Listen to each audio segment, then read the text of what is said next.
Assalamualaikum warahmatullahi wabarakatuh. Baiklah, di sini saya akan mempresentasikan hasil kerja saya yang berjudul tentang konstitusi merupakan seperangkat aturan atau hukum yang berisi ketentuan tentang bagaimana pemerintah diatur dan dijalankan. Sebelum itu, perkenalkan, nama saya Bini Noverdiansa dengan NIM 20210210210047 kelas Agroteknologi B. Apa itu konstitusi? Konstitusi merupakan seperangkat aturan atau hukum yang berisi ketentuan tentang bagaimana pemerintah diatur dan dijalankan. Oleh karena itu, aturan atau hukum yang terdapat dalam konstitusi itu merupakan hal-hal yang amat mendasar dari suatu negara. Maka konstitusi dikatakan pula sebagai hukum dasar yang dijadikan pegangan dalam penyelenggaraan suatu negara. Fungsi konstitusi. Konstitusi berfungsi sebagai landasan konstitusionalisme. Landasan konstitusionalisme adalah landasan berdasarkan konstitusi, baik konstitusi dalam arti luas maupun konstitusi dalam arti sempit. Konstitusi dalam arti luas meliputi undang-undang dasar, undang-undang organik, peraturan perundang-undangan lain, dan konvensi. Sedangkan konstitusi dalam arti sempit berupa undang-undang dasar.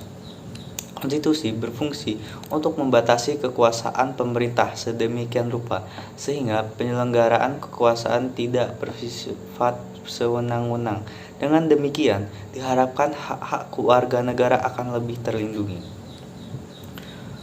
Konstitusi berfungsi membatasi atau mengendalikan kekuasaan penguasa agar dalam menjalankan kekuasaan tidak sewenang-wenang terhadap rakyatnya, memberi suatu rangka dasar hukum bagi perusahaan masyarakat yang dicita-citakan terhadap tahap berikutnya, dijadikan landasan penyelenggaraan negara menurut suatu sistem ketenagaraan tertentu yang dijunjung tinggi oleh semua warga negaranya, menjalankan hak-hak asasi warga negara.